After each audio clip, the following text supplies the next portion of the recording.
We are here with the second chapter of Black Book, that is Supplementary Reader of Standard 10th GSEB. A wonderful chapter. Oh, Jalebis! Yes, friends. જેટલું જ સરસ મીઠું મધુરું નામ છે, કદાચ આ પાઠમાં એવું કહેવા માંગે છે કે જલેબી ખરેખર આટલી મીઠી નથી હોતી.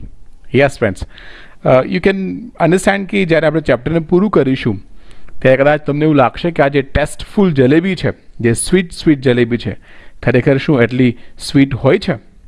આ એક બાળકની કહાની છે, એક વિદ્યાર્થીની સ્ટોરી છે, ખૂબ જ ઇન્ટરેસ્ટિંગ છે અને મોટિવેશનલ પણ છે. સાથે સાથે આપણને એક શીખ પણ આપે છે કે એક બાળક તરીકે અથવા તો દરેક વ્યક્તિ પોતાના જીવનમાં જે વસ્તુઓ હોય એનું મહત્ત્વ સમજવું જોઈએ. Yes, specially in case of money, પૈસાના સંદર્ભમાં એનું જે મહત્ત્વ છે એ ખૂબ જ અગત્યનું હોય છે, સમજવું જરૂરી છે. So let's begin with the first slide. Friends, on your screen તમે જોઈ શકો છો તમને જે ફર્સ્ટ પેરેગ્રાફ છે, here it is. This is the first paragraph. તમારી પાસે ટેક્સ્ટ બુક પણ અવેલેબલ હશે. જો તમારી પાસે ટેક્સ્ટ બુક ન અવેલેબલ હોય તો તમે અહીંયા આઈ ટ્રાય માય બેસ્ટ કે હું તમને હાઇલાઇટ કરી આપું છું ફ્રોમ હિયર. યસ, આ જે પર્ટિક્યુલર પેરેગ્રાફ છે અહીંયાથી અહીંયા સુધી, ધીસ વન, એ હું તમને રીડ આઉટ કરી બતાવીશ પહેલાં, પછી એને ટ્રાન્સલેટ કરીને સમજાવીશ. Let's see. I was in the 5th standard at the government school. One day, I went to school with 4 rupees in my pocket to pay the school fees. When I got there, I found that the teacher who collected the fees, Master Ghulam Muhammad, was on leave, and so the fees would be collected the next day. All through the day, the coins simply sat in my pocket. But once school got over and I was on way, they began to speak. Yes friends, કે હું એક સરકારી સ્કૂલમાં 5મા ધોરણમાં હતો. એક દિવસ સ્કૂલની ફી આપવા માટે મારા ખિસ્સામાં 4 રૂપિયા લઈને સ્કૂલમાં ગયો. ત્યાં પહોંચ્યા ત્યારે મને ખબર પડી કે જે શિક્ષક ફી લેતા હતા તે એટલે કે માસ્ટર ગુલામ મોહમ્મદ રજા પર હતા અને તેની ફી બીજા દિવસે લેવામાં આવશે. આખો દિવસ તો સિક્કા મારા ખિસ્સામાં સાવ પડ્યા રહ્યા, પણ સ્કૂલ પૂરી થયા પછી હું જતો હતો ત્યારે તેઓ એટલે કે પેલા સિક્કાઓ બોલવા લાગ્યા. Let's move with the next paragraph. શું કહે છે second paragraph? All right, coins don't talk, they jingle or go ખનક ખનક. Yes, sound of jingling of coins, but that day they actually speak or spoke. One coin said, "What are you thinking about those fresh hot jalebis? Jalebis are meant to be eaten, and only those with money in their pocket can eat them." મેં જે કહ્યું તે સિક્કાઓને ગમ્યું નહીં, અથવા તો એ જે સિક્કાઓની વાત છે એની આપણે ચર્ચા કરીએ કે એને ગમ્યું કે ન ગમ્યું કે શું કહેવા માંગે છે, એ બધી જ બાબતોની આપણે સેકન્ડ પેરેગ્રાફમાં જોઈએ. પરંતુ એ પહેલાં એની જે સિક્કાઓ બોલવા લાગ્યા એની વાત કરીએ. શું કહે છે? બહુ સારું, સિક્કાઓ વાતો નથી કરતા, ખરેખર સિક્કાઓ બોલતા નથી, તેઓ ખણ ખણ ખખડ્યા કરે છે. પણ તે દિવસે તેઓ ખરેખર બોલ્યા. એક સિક્કાએ કહ્યું, પેલી તાજી ગરમા ગરમ જલેબી વિશે તું શું વિચારે છે? જલેબી ખાવા માટે તો હોય છે, અને જેમના ખિસ્સામાં પૈસા હોય તેઓ તેમને એટલે કે જલેબીને ખાઈ શકે છે. ફ્રેન્ડ્સ, તમને એક અહીંયા પેરેગ્રાફ આપ્યો છે in the bracket. Here you can see this one. એવું કહે છે કે what will be your answer to these coins. જો સિક્કાઓ ખરેખર તમને આવું પૂછે, તમારા ખિસ્સામાં જે પોકેટમાં જે સિક્કા છે એ પૂછે, તો તમારો જવાબ શું હશે? Yes, you can discuss with your friends, with your colleagues, with your son, daughter. તમારા ફ્રેન્ડ સાથે પણ ચર્ચા કરી શકો છો. Let's see the next paragraph. Here it is, just below to that line. Here it is. Yes, this one. શું કહે છે? Look here, you 4 rupees. I said to them, I'm a good boy. Don't misguide me or it won't be good for you. Besides, you are my fees money. If I spend you today, then how shall I show my face to Master Ghulam Muhammad in school tomorrow? જે બાળક છે એ સિક્કાઓ સાથે ચર્ચા કરે છે. શું કહે છે? જે પહેલાં સિક્કાઓ કહેતા હતા કે ગરમા ગરમ જલેબી તો ખાવા માટે છે, તો એ જલેબી સાથે શું વાત કરે છે જોઈએ કે જ્યારે આમ જુઓ, તમે 4 રૂપિયા. મેં તેમને કહ્યું, હું સારો છોકરો છું, મને ગેરમાર્ગે દોરશો નહીં, નહીં તો એ તમારા માટે સારું નથી. ઉપરાંત તમે મારી ફી માટેના પૈસા છો.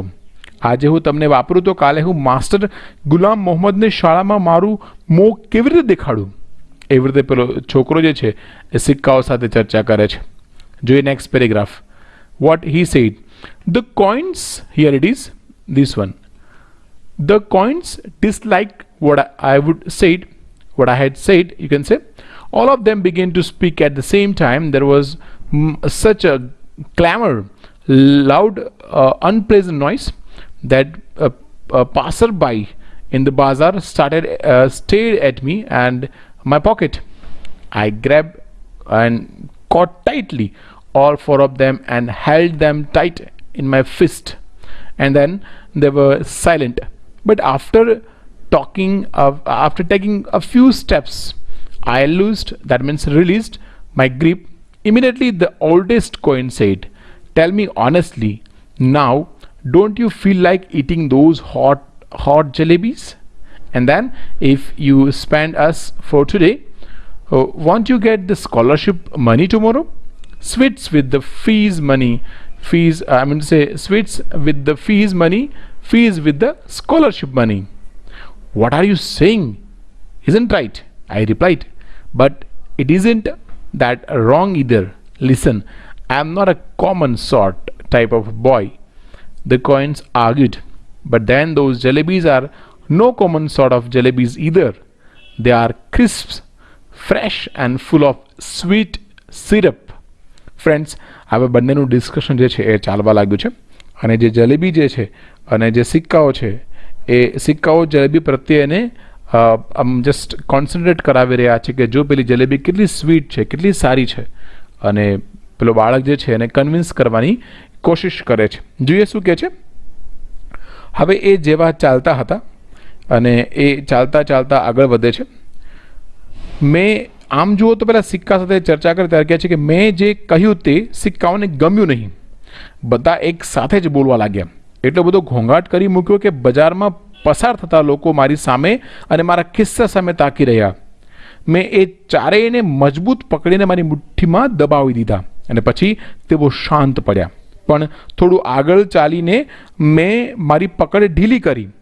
તરત જ સૌથી જૂના સિક્કાએ કહ્યું, હવે મને પ્રામાણિકપણે કહે કે તને પેલી ગરમાગરમ જલેબી ખાવાનું મન નથી થતું અને તું આજે એમને વાપરી નાખીશ તો કાલે સ્કોલરશિપના પૈસા તો મળવાના જ છે ને. ફીના પૈસાથી મીઠાઈ અને સ્કોલરશિપના પૈસાથી ફી. એવી રીતે એને કન્વિન્સ કરે છે. તમે જે કહો છો તે સાચું નથી, મેં કહ્યું, પણ તે ખોટું પણ નથી. સાંભળો, હું કોઈ સામાન્ય પ્રકારનો છોકરો નથી. સિક્કાઓએ દલીલ કરતા કહ્યું, પણ તો પછી પેલી જલેબી પણ સામાન્ય જલેબી નથી. જલેબી કડક, તાજી અને મીઠા રસથી ભરપૂર છે. અને જે સિક્કા છે એ કોઈ પણ ભોગે એને કન્વિન્સ કરવાનો પ્રયાસ કરી રહ્યા છે. The coins were so keen. Yes, here it is, this paragraph, friends. Here it is, yes, from this one. The coins were so keen on being spent that day.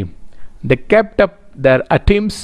Finally, I rushed to the shop, terrified I was, but quickly I told the halwai to wait a whole rupee worth of jalebis.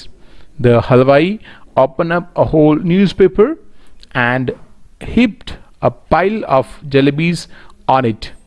શું કહે છે કે તે દિવસે એ બધી જ ચર્ચાઓ ચાલ્યા પછી તે દિવસે સિક્કાઓ વપરાઈ જવા માટે એટલા આતુર હતા કે તેમણે એમના પ્રયત્નો ચાલુ રાખ્યા. છેવટે હું દુકાન પર દોડી ગયો. હું ખૂબ ગભરાઈ ગયો હતો, પણ મેં કંદોઈને 1 રૂપિયાની જલેબી ઝડપથી તોડવા કહ્યું. કંદોએ એક આખું છાપું પાથર્યું અને તેના પર જલેબીનો ખડકલો કરી નાખ્યો. Friends, again there is a small question for you all. Yes, અહીંયા તમને જે રેડ આપ્યું છે question, here you can see this one, this entire question. શું કહે છે કે do you feel happy about this boy decision to eat jalebis? Why? આ રીતે જલેબી ખાવાનો છોકરાનો નિર્ણય તમને ગમ્યો? શા માટે? તમારે ડિસ્કસ કરીને તમારા ફ્રેન્ડ સાથે ચર્ચા કરી શકો છો. નેક્સ્ટ પેરેગ્રાફ આપણે જોઈએ. I clutched the jalebis to my chest and ran into a gully. When I reached a safe corner, I began to devour, eat greedily, consume the jalebis. I ate so many jalebis that if anyone pressed my stomach, a little jalebis would have popped out of, came out means of my ear and nostrils. Friends એવું કહે છે કે એ દિવસે તો જલેબી જ્યારે ખાવાની વાત થઈ અને જલેબી જે છે એ ખાવાની શરૂઆત કરી તો જલેબીને મેં મારી છાતી સરસી દબાવી હું એક ગલીમાં દોડીને ગયો. એક સલામત ખૂણે પહોંચીને મેં જલેબી આરોગવા માંડી. મેં એટલી બધી જલેબી ખાધી કે જો કોઈ મારા પેટને જરા પણ દબાવે તો જલેબી મારા કાન અને નસકોરામાંથી બહાર કૂદી પડત. આટલી બધી મેં જલેબી ખાધી. And then let's see the next paragraph. Here it is, the entire paragraph in this particular slide. Here it is, friends, up to here. શું કહે છે કે very quickly boys from the entire neighborhood assemble, that means gather in the gully. By that time I was so pleased with my stomach full of jalebis that I got into the mood for some fun. I started handing out jalebis to the children around.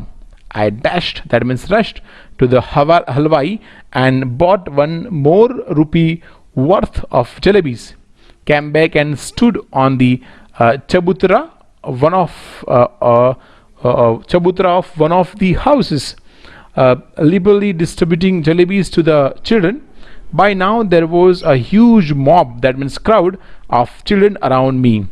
The beggars to launch an assault, that means attacked.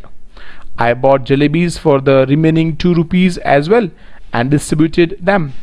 Then I washed my hands and mouth at the public tap and returned home, putting on such an innocent face as if I hadn't even seen the hint of a jalebi all my life. Digesting jalebis became another matter. At night I had to eat my dinner as well. See what he said in this paragraph. બહુ ઝડપથી આખાઈ લત્તામાંથી છોકરાઓ ગલીમાં એકઠા થઈ ગયા. ત્યાં સુધીમાં તો મારા જલેબીથી ભરેલા પેટથી હું એટલો ખુશ હતો કે કંઈક ગમ્મત કરવાના મિજાજમાં આવી ગયો. આસપાસના છોકરાઓને હું જલેબી વહેંચવા લાગ્યો. હું કંદોઈની દુકાને દોડી ગયો અને બીજા 1 રૂપિયાની જલેબી ખરીદી લાવ્યો અને એક ઘરના ચબૂતરા પર ઊભો રહીને બાળકોને છૂટી જલેબી વહેંચવા લાગ્યો. હવે છોકરાઓનું એક મોટું ટોળું મને ઘેરી વળ્યું. ભિખારીઓએ પણ હુમલો કર્યો. બાકી બચેલા 2 રૂપિયાની પણ જલેબી હું ખરીદી લાવ્યો અને તેમને વહેંચી દીધી. પછી મેં જાહેર નળ પર મારા હાથ અને મોં ધોયા અને જિંદગીમાં જાણે કે ક્યારેય જલેબી કલ્પનાય ન કરી હોય એવા નિર્દોષ ચહેરે મેં ઘરે આવ્યો. જલેબી પચાવી એ એક બીજી બાબત હતી મારા માટે, કારણ કે રાત્રે મારે વાળું પણ કરવું પડ્યું, મતલબ કે રાત્રે એને જમવું પણ ઘરે પડ્યું. જો એવું કહે કે હવે ભૂખ નથી લાગી તો એણે એ બતાવવું પડે કે કેમ ભૂખ નથી લાગી. સો વોટ હી સેડ કે ઠીક છે, હું I will it the dinner as well. એટલે રાતનું જે જમવાનું છે એ પણ એ જમે છે, ડિનર પણ એ કરે છે. જોઈએ હવે એની શું હાલત થાય છે. જલેબી અને જે ખાવાનું રાતનું ભોજન એના પેટમાં ગયું છે, એની શું હાલત થાય છે. Let's see the next slide. Here it is this particular paragraph. What it says: the result was that all night I lay coiled up like a jalebi, suffering a stomach ache. Thank God I didn't have to eat all 4 rupees worth of jalebis by myself. In the morning, just like any other day, I went to school. I knew I would get the previous month's scholarship that day, and once I had paid the fees, I would pay the fees with that amount. The jalebis would be completely digested.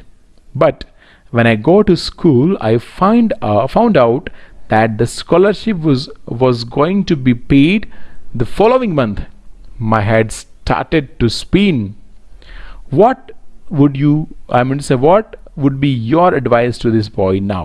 Friends, આ particular paragraph શું કહે છે જોઈએ આપણે. આ પેરેગ્રાફમાં એવું કહેવા માંગે છે કે જ્યારે બધી જ જલેબી જે છે એ ખાધા પછી ઘરે જાય છે, ઘરે સૂઈ જાય છે અને સૂઈ ગયા પછી જે એની હાલત થાય છે એના વિશે ચર્ચા કરે છે. અને એનું જે વાળું કર્યું હતું, વાળું કર્યા પછી પણ એની પેટની જે હાલત થઈ, જોઈએ શું થાય છે. પરિણામે પેટના દુખાવાથી કણસતો હું આખી રાત જલેબીના ગુચલાની જેમ પડી રહ્યો. ઈશ્વરનો આભાર કે 4 રૂપિયાની જલેબી મારે જ ખાવાની ન હતી. સવારે બીજા કોઈ પણ દિવસની માફક હું સ્કૂલે ગયો. હું જાણતો હતો કે તે દિવસે મને અગાઉના મહિનાની સ્કોલરશિપ મળવાની હતી અને એકવાર એ રકમમાંથી હું ફી આપી દઉં કે જલેબી પૂરેપૂરી પચી જશે. પણ હું શાળાએ પહોંચ્યો ત્યારે મને ખબર પડી કે સ્કોલરશિપ તો આવતા મહિને આપવાની હતી. મારું માથું જે છે એ ભમવા લાગ્યું. હવે આ છોકરાને તમારી શી સલાહ છે? તમે જો હો એ જગ્યા તો તમે શું એડવાઇસ કરશો, શું સલાહ આપશો? જોઈએ નેક્સ્ટ પેરેગ્રાફમાં પછી એનું શું થાય છે. શું એ ફીસ ભરી શકે છે? નથી ભરતો તો શું કરે છે? જોઈએ આપણે. Master Ghulam Muhammad announced that the fees would be taken during the recess. When the recess bell rang, I left the school and walked on and on. Finally, I reached the railway station. I started praying to Allah Mia, just this one save me. Order a farishta to pass by and drop just 4 rupees in my pocket. I promise I will use them only to pay my fees and not to eat jalebis. હવે એ જે છોકરો છે, હવે એ જ્યારે ખબર પડે છે કે ભાઈ હવે ફીસ ભરવી પડશે અને એમાંય પછી તો હવે પૈસા મળવાના છે એ ખબર હતી, પણ પછી પાછળથી એવું રિયલાઇઝ થાય છે કે હવે તો 1 મહિના પછી ફી જે છે એ ભરી શકાશે, કારણ કે સ્કોલરશિપ આવતા મહિને આપવાની હતી. માસ્ટર ગુલામ મોહમ્મદે જાહેર કર્યું કે ફી રિસેસ દરમિયાન લેવામાં આવશે. રિસેસનો બેલ વાગતા જ હું સ્કૂલમાંથી રવાના થઈ ગયો અને ક્યાંય સુધી ચાલતો રહ્યો. છેવટે હું રેલવે સ્ટેશન પર પહોંચ્યો. મેં અલ્લાહ મિયાને બંદગી કરવાનું શરૂ કર્યું. આ એક જ વાર મને બચાવી લો. ફરિશ્તાને હુકુમ કરો, એટલે કે અલ્લાહ મિયાને એ પ્રે કરે છે અને શું કહે છે કે ફરિશ્તાને હુકુમ ફરમાવો કે એ મારી પાસેથી પસાર થઈને મારા ખિસ્સામાં માત્ર 4 રૂપિયા સરકાવી જાય. હું વચન આપું છું કે હું તેનો ઉપયોગ જલેબી ખાવામાં નહીં પણ માત્ર ને માત્ર ફી આપવામાં જ કરીશ. એવું એને એ ભગવાનને પ્રે કરે છે, અલ્લાહ મિયાને પ્રે કરે છે. જોઈએ next paragraph in the next slide. This one from here to here. There was a shed giving tree beside the railway tracks. Earlier the entire matter seemed so simple. Jalebis with the fees money and the fees with the scholarship money. I had known that I would get the scholarship the next month. I would have postponed, that means delayed, my jalebi eating program to the next month as well. Now, for the crime of eating a few jalebis, for the first time in my life, I was absent from school, sitting there under the tree. At first, I felt like crying. Then I felt like laughing when it struck. That means suddenly became clear me that the tears I was shedding were not tears but drops of jalebi syrup. શું કહે છે friends કે રેલવેના પાટા પાસે એક છાંયડાવાળું ઝાડ હતું. આખી બાબત પહેલાં તો સાવ સાદી લાગતી હતી. ફીના પૈસામાંથી જલેબી અને સ્કોલરશિપના પૈસામાંથી ફી. મને જો ખબર હોત કે સ્કોલરશિપ આવતા મહિને મળવાની હતી તો જલેબી ખાવાનો કાર્યક્રમ આવતા મહિના પર મુલતવી રાખત. જલેબી ખાવાના ગુના માટે મારી જિંદગીમાં પહેલી વાર હું સ્કૂલમાં ગેરહાજર રહ્યો. ત્યાં ઝાડ નીચે બેસીને પહેલાં તો હું રડું થઈ ગયો. પછી મને જ્યારે એક ખ્યાલ આવ્યો કે જે આંસુ પડતા હતા તે આંસુ નહોતા પણ જલેબીના રસના ટીપા હતા, ત્યારે મને હસવાનું મન થઈ આવ્યું. And I got up from there. Here it is, the second paragraph up to here. I got up from there and walked to the bazaar and waited for the school bell to ring, so that when the children came out, I too would walk home with them as if I had come straight from the school. શું કહે છે કે હું ત્યાંથી ઊભો થયો અને બજારમાં ગયો અને સ્કૂલ બેલ વાગવાની રાહ જોઈ, જેથી છોકરાઓ બહાર આવે ત્યારે હું પણ તેમની સાથે ચાલીને શાળાએથી જ આવ્યો હોય એવું લાગે. અને એવું રિયલાઇઝ કરાવવા માટે એ ત્યાં એ લાઇનમાં ઊભો રહી જાય છે. See the next paragraph from here to here. The next day I did the same thing. I got dressed and left home, went up to the school gate and then turned off to the railway station. Under the same tree I sat and began to say the same prayers. I repeatedly pleaded, that means begged, Allah Mia, at least give it to me today. Today is the second day. Then I said, all right, come, let's play a game. I will go from here to that signal. You secretly place 4 rupees under this big stone. I will touch the signal and come back. હવે એ બાળક બીજે દિવસે પણ એમ જ કર્યું. કપડાં પહેરી ઘરેથી નીકળીને સ્કૂલના દરવાજા સુધી જઈને ત્યાંથી રેલવે સ્ટેશને જવા નીકળી ગયો અથવા તો વળી ગયો. એ જ ઝાડ નીચે બેસીને એ જ બંદગી કરવા લાગ્યો. મેં વારંવાર અરજ કરી, અલ્લા મિયા, ઓછામાં ઓછું આજે તો મને એ આપો. આજે બીજો દિવસ છે. પછી મેં કહ્યું, સારું, ચાલો આપણે એક રમત રમીએ. અહીંથી હું પહેલાં સિગ્નલ સુધી જઈશ. તમે છુપી રીતે પહેલાં મોટા પથ્થર નીચે 4 રૂપિયા મૂકી દેજો. હું સિગ્નલને અડીને પાછો આવીશ. અને આવી રીતે એ અલ્લા મિયા સાથે ગેમ પ્લે કરવાનો નિર્ણય કરે છે. I went up to the signal and returned smiling. Finally, after saying Bismillah, when I lifted up the rock, a big hairy worm got up. I screamed and ran away. I was caught. The report of my absence had reached home. It's useless to describe what happened after that. અને શું કહે છે કે હું signal સુધી જઈને હસતા હસતા પાછો આવ્યો. આખરે બિસ્મિલ્લા કહીને મેં પથ્થરને ઉચક્યો અને એક મોટા વાળવાળું જીવડું ઊભું થયું. હું ચીસ પાડીને દોડી ગયો. હું પકડાઈ ગયો. મારી ગેરહાજરીની ખબર ઘરે પહોંચી ગઈ હતી અને પછી શું બન્યું તેનું વર્ણન કરવું વ્યર્થ છે. હવે પાછો સવાલ એકદમ તમારા બધા માટે. આ પછી ઘેર અને નિશાળમાં શું થયું હશે? હવે તમારે ડિસ્કસ કરવાનું છે કે એ જે છોકરો છે ઘરે ગયો હશે તો શું થયું હશે? એને એના પેરેન્ટ્સ જે છે એને બીટ કર્યું હશે, માર્યું હશે, કે પછી એને સમજાવ્યો હશે, કે ટીચર જે છે સ્કૂલમાં એમણે શું કીધું હશે? It's up to you all. You can change the story from here as well. જોઈએ આપણે last paragraph. This one, yes, here to here. Well, whatever happened, but up to the 7th or 8th standard I kept wondering, if Allah Mia had sent me 4 rupees that day, what harm could it have possibly caused anyone? It was only later that I came to the conclusion that if Allah Mia were to provide all we asked for, then even today man would be living in nests like crows, and he would not have learnt the art of making jalebis. Yes friends, શું કહે છે કે સારું, જે કંઈ થયું તે થયું, પણ 7મા કે 8મા ધોરણ સુધી હું વિચારતો રહ્યો કે અલ્લા મિયાએ મને તે દિવસે 4 રૂપિયા મોકલી આપ્યા હોત તો કોઈને શું નુકસાન થયું હોત?